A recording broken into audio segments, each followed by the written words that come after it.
안녕하세요. 코만단트 초이입니다. 지난 시간에는 컨크러함이 어떻게 어뢰를 쏘아 표적인 아르헨티나 순양함 벨그라노를 침몰시켰는지 설명하였습니다.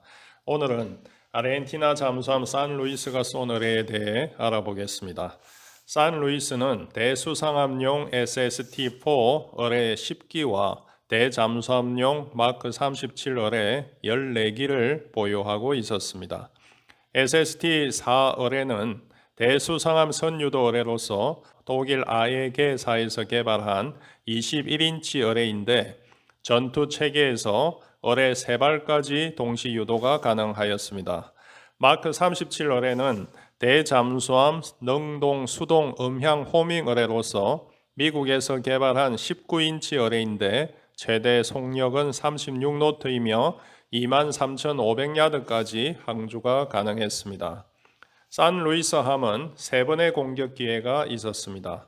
5월 1일 산루이스는 수중에서 소나로 수상함과 헬기 소음을 접촉하고 잔망경 심도로 올라오지 않고 수중에서 정숙 접근 기동을 하였습니다. 당시 해당 해역에는 아르헨티나 군함이 없었기에 표적 소음은 영국 군함 소음이라 확신하였습니다. 이 군함들은 헬기 탑재 대잠함 브릴란트와 야모스함이었습니다. 그리 만야드에서 독일제 SST-4 대함 어뢰 한 발을 쏘았습니다. 209급 잠수함은 스임아웃 어뢰 발사 시스템을 가지고 있습니다. 어뢰가 자체 추진을 이용해 나가므로 강제 사출 방식보다 소음이 적습니다. 표적들은 어뢰를 인지하지 못했고 회피 기동이 없었습니다. 발사 2분 후 어뢰 유도수가 주먹으로 콘솔을 꽝 치면서 유도선이 끊어졌습니다. 라고 떨리는 목소리로 보고했습니다. 선유도 어뢰의 유도선이 끊어지면 어뢰는 자체 프로그램에 의해서 음향 호밍 어뢰가 되어 가장 큰 소음을 따라갑니다. 그러나 이후 어뢰 행방은 추적되지 않았고 명중된 어떠한 표적도 없었습니다. 함장은 당시 어떤 소음도 들리지 않았던 상황에 대해 생각하기도 힘든 경험이었고 극도의 당혹감을 느꼈다라고 기록에 남겼습니다. 두 번째 공격은 5월 8일이었습니다. 산루이스의 엄탐사는 한미 쪽에서 이상 소음을 접촉하고 어뢰 소음으로 보고했습니다. 산루이스 함은 어뢰 회피 기동을 한 후 다시 소음을 접촉하고 잠수함이 접근하고 있는 것으로 판단하고 21시 42분 함장은 마크 37 대잠수함 어뢰를 쏘라고 명령했습니다. 그리고 발사 16분 후 표적 방위에서 폭발음을 들었습니다. 하지만 명중된 표적은 없었고 폭발음 이후 표적 소음도 들리지 않았습니다. 전쟁 후 분석가들은 산루이스가 쏜 어뢰가 고래를 맞추었거나 해저를 때린 것으로 평가했습니다. 대수상함용 어뢰와 대잠수함용 어뢰의 차이는 대수상함용 어뢰는 사전 지정된 심도로 주행하면서 충격이나 자기 신관으로 폭발하지만 대잠수함용 어뢰는 수동 또는 능동 소나를 이용하여 표적의 심도로 접근하도록 설계되어 있습니다. 결과적으로 산루이스는 허위 표적을 접촉하였고 발사된 어뢰는 해저에 부딪혀 폭발한 것으로 추정합니다. 세 번째 공격은 5월 11일 00시 30분경이었습니다. 산루이스의 수중 항해 중 엄탐사가 표적 2척을 접촉했습니다. 해당 구역에는 아르헨티나 군함이 없었으므로 적함으로 판단하였습니다. 이 접촉된 표적들은 영국 구축함 에로우함과 알라크리티함이었습니다. 이 표적들은 22노트로 기동 중이었고 어뢰 기만기를 예인하고 있었습니다. 이들은 고속 기동을 하고 있었기에 산루이스를 접촉하지 못했습니다. 산루이스는 5,600야드까지 접근해서 잔망경 심도로 올라오진 않은 상태로 알라크리티함을 향해 SST-4 어뢰 한 발을 발사했습니다. 5월 1일 상황과 같이 수분 후에 어뢰 유도선이 끊어졌습니다. 그리고 발사 6분 후 표적 방위에서 작은 폭발음을 들었습니다. 나중에 에로우함이 예인형 어뢰 기만기를 회수했을 때 기만기가 손상을 입은 것을 발견했습니다. 산루이스의 어뢰는 유도선이 절단되면서 자체 호밍어뢰 기능으로 전환되어 가장 큰 소음 원인 어뢰 기만기를 따라간 것으로 추정합니다. 영국 군함들의 반격은 없었고 표적들이 멀어져서 산루이스는 재공격을 포기했습니다. 그러면 어뢰 3발을 쏘았지만 명중되지 않은 원인을 분석해 보겠습니다. 첫 번째, 불완전한 함 성능이 문제였습니다. 포클랜드 전쟁은 아르헨티나가 영국령 포클랜드 섬을 기습 점령함으로써 시작되었습니다. 이때 아르헨티나는 전쟁 준비를 완벽하게 준비하고 도발한 것이 아니라 외교적으로 분쟁을 해결하려고 시도하다가 우발적으로 전쟁으로 발전하였습니다. 전쟁 발발 시 아르헨티나 잠수함들도 전쟁 준비가 제대로 되어 있지 않았습니다.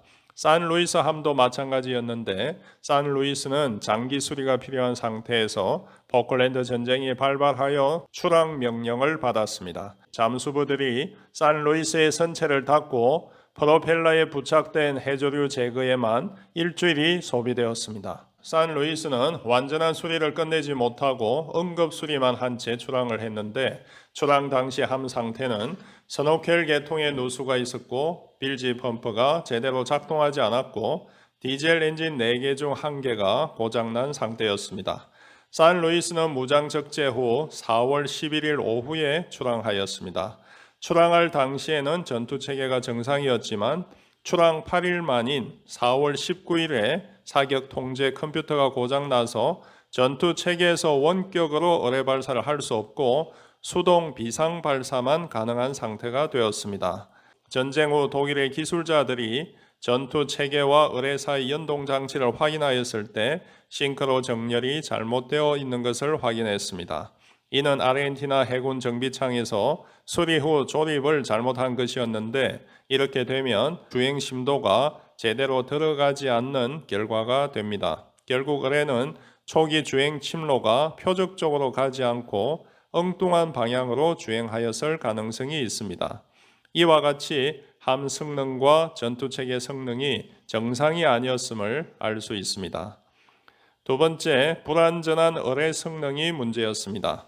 선유도 어뢰가 전투체계에서 오는 신호를 받지 못하면 어뢰 자체에 내장된 기능으로 항주하며 호밍 어뢰로 기능이 자동 전환됩니다.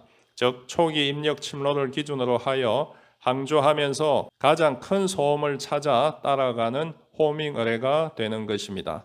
비록 유도선이 절단되더라도 어뢰 자체가 정상이었다면 소음을 찾아 쫓아가서 표적을 명중시켰을 것입니다. 산루이스가 발사한 SSD-4 어뢰는 1981년부터 많은 결함이 발생해서 아르헨티나 해군은 문제 해결 방안에 대해 고민 중이었습니다.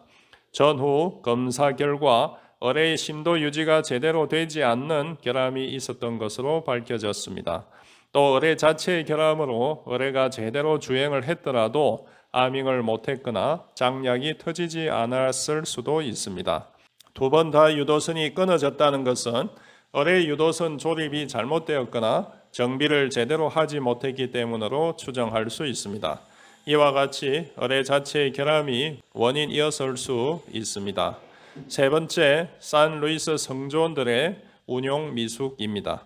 첫 번째 공격 시 전투 체계가 정상적이지 않은 상태에서 어뢰를 상대적으로 원거리인 만야드에서 발사하였기에 표적을 못 잡았을 수 있습니다. 전후 독일 제작사 아에게는 이 문제에 대해 조사를 하여 발사 거리가 만야드로 너무 멀어서 원인 분석이 되지 않는다고 밝혔습니다.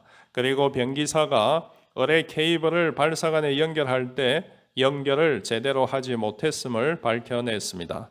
또 산루이스가 잔망경 심도보다 훨씬 깊은 심도에서 발사했기에 어뢰 초기 입력값이 잘못되었을 수 있다고 지적했습니다.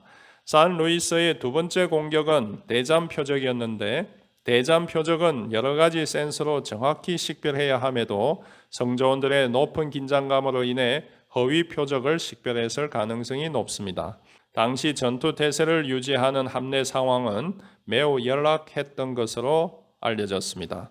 배터리 소모를 피하기 위해 요리가 제한되었고 청수도 제한되었고 난방이 되지 않아 함내는 외부 해수 온도와 같은 영상 2도를 유지하고 있었습니다.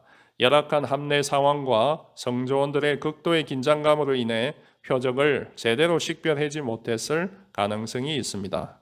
산루이스는 끝까지 적에게 발각되지 않았고 표적을 찾아 3회에 걸쳐 공격까지 했지만 결국 명중시키지 못했습니다. 산루이스가 쏜 어뢰 3발 중 1발이라도 제대로 맞았더라면 전쟁의 양상이 바뀔 수도 있었을 것입니다. 이상 코만단트 조이였습니다.